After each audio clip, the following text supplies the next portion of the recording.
Vous avez participé au synode, l'Église vous a écouté, vous avez souligné l'importance de la proximité.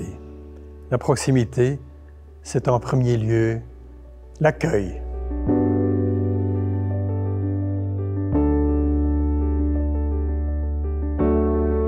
En elke zondag voor de viering is er één persoon aanwezig om de mensen hier te onthalen. Wij vinden het belangrijk dat we alle parochianen welkom heten.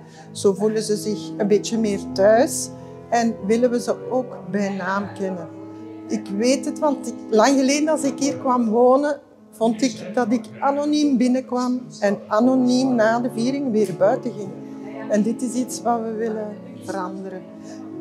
Wij zijn met een aantal mensen van de pastorale ploeg. Wij doen dat in een beurtrol. Maar we zijn altijd nog op zoek naar vrijwilligers. Wat heb je nodig? Fonkelende ogen en een glimlach. En dan werkt dat. Ik ben iedere zondag van aanwezig in de kerk. En ik vind het heel mooi de manier waarop we ontvangen worden. En ook onze liederboeken en de misintenties aangeboden krijgen. Je voelt je geen nummer. En het is eigenlijk zo'n kleine familie waar we ons goed thuis voelen. En waar iedereen elkaar kent. En dat het zelfs na de kerk worden er zaken georganiseerd. En waar we ons heel blij mee voelen en betrokken voelen.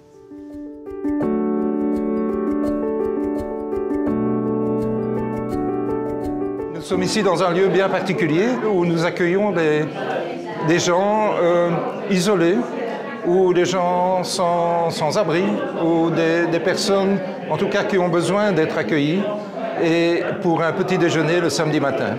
C'est tout à fait évangélique et c'est un des lieux de rencontre du Christ, je dirais presque. Le lieu de rencontre du Christ peut se faire avec l'Eucharistie, bien sûr, avec la parole de Dieu, mais aussi derrière les yeux des laissés pour compte, derrière les yeux de ceux qui sont là et qui sont des figures, qui sont des sacrements, pratiquement sacramentels du Christ souffrant. On va tourner autour de la gare du Midi, on va servir des cafés et en fait c'est surtout rencontrer, parler, pas beaucoup, échanger un regard, un sourire. Et c'est ça qui moi me motive et c'est pour ça que je suis là le samedi matin. Et puis voilà, la formule évolue. Aujourd'hui on fait cet accueil ici. Ça s'appelle les petits déjeuners pour tous, à l'intérieur au chaud, pour vraiment accueillir aussi nos hôtes, pour qu'ils passent vraiment un bon moment à la fois fraternel. Être nourri de Jésus, c'est très étonnant, mais les gens ils ont besoin d'être nourris, ils veulent ça. Et à côté de ça, de ce côté fraternel avec tous. En fait, quelqu'un m'a entraînée là, je n'y serais peut-être pas allée spontanément et finalement j'ai découvert un univers avec des gens très riches et des expériences intéressantes et voilà, et d'aller à la rencontre des autres, ça décloisonne la vision qu'on peut avoir des personnes sans abri. Ça m'intéressait en fait de pouvoir un petit peu connecter ma foi avec le fait de vraiment mettre ça en œuvre et en action. Bonjour, je m'appelle Johan, voilà, je me sens très bien accueilli ici, je suis venu par hasard. En fait, le samedi matin, je suis à l'église à Saint-Gilles. On m'a demandé de venir, on m'a invité, je suis venu. Et j'ai bien fait de venir parce que c'est vraiment agréable, vraiment bien.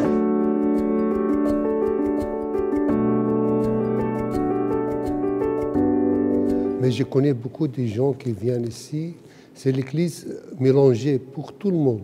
Tout le monde il vient ici, il fête ici, même dans le choral. On a beaucoup de chants différents.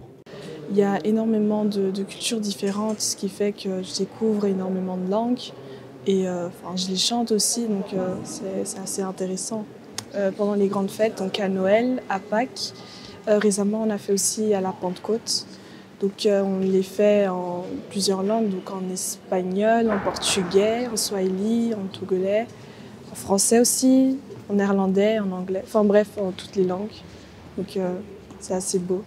On est une communauté assyro-chaldéenne où on est beaucoup sur Bruxelles. On a quasi grandi, comme j'ai dit, dans cette église, que ce soit Noël, Pâques, à chaque fois, on était tous là parmi réunis avec les enfants. Les enfants aussi sont toujours bien accueillis.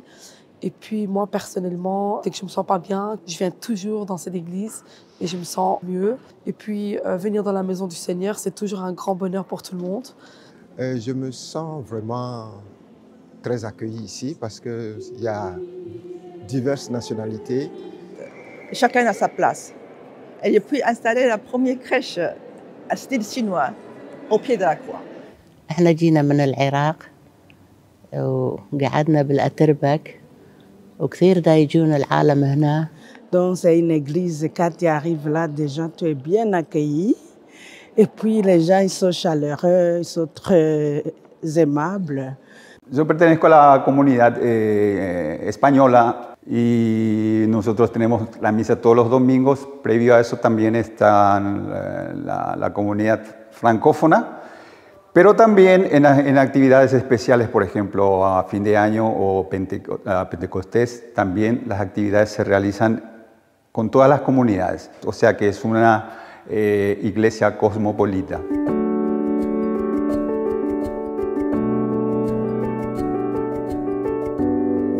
Grand-mère de 6 petits-enfants. Je voyais bien qu'il y a la messe des familles, mais cela ne suffit pas.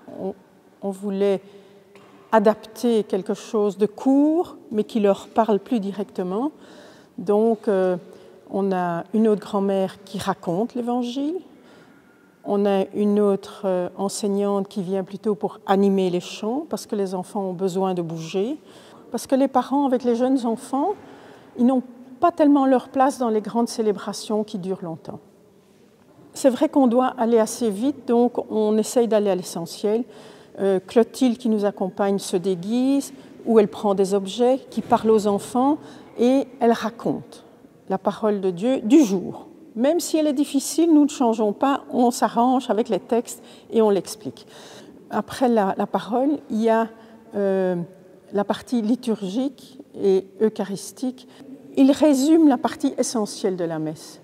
C'est le pain, le vin, mais on donne aussi nos personnes, nos intentions et tout ce que l'on a vécu pendant la semaine, on l'offre sur l'autel de la parole. On invite les familles qui présentent un enfant pour le baptême. Donc, vous voyez les familles qui viennent peut-être pas toujours à la messe, qui ne sont pas familiarisées avec ça, mais qui souhaitent introduire leur enfant dans la communauté religieuse et demander le baptême. Eh bien, ils viennent avec nous, ils voient qu'ils ne sont pas seuls, il y a d'autres enfants, il y a des petits qui pleurent, des petits qui courent, qui jouent. Eh bien, leurs enfants sont les bienvenus. Ça les met tout de suite à l'aise. Et pour les autres familles, ils voient, tiens, il y a un rite pour entrer dans la famille de Jésus. Il y a le baptême, qu'est-ce que c'est? L'eau, la lumière, le vêtement blanc. Donc, tout ça fait un tout et je vois que le début de l'entrée dans la foi se joue collectivement et il n'y a plus ce trou entre le baptême et puis le catéchisme. Entre-temps, que faisons-nous? Non, les enfants, on dit qu'ils crient à l'église. Non, non, ils ont leur place. Je trouve que c'est adapté aux enfants, c'est pas trop long, c'est bien expliqué, il y a des chants. Bien voilà, moi j'ai découvert cette messe pour petits grâce à mes petits-enfants. Donc j'en ai 2 là qui viennent et je les accompagne avec vraiment grand plaisir. J'ai bien aimé la messe. Accueillir, s'accueillir, s'ouvrir aux autres, voilà qui est faire synode. Bien des choses se font déjà chez nous. Cherchons de l'inspiration chez nos voisins. Nous avons tant de choses à apprendre d'eux. À bientôt. Rendez-vous à la prochaine capsule.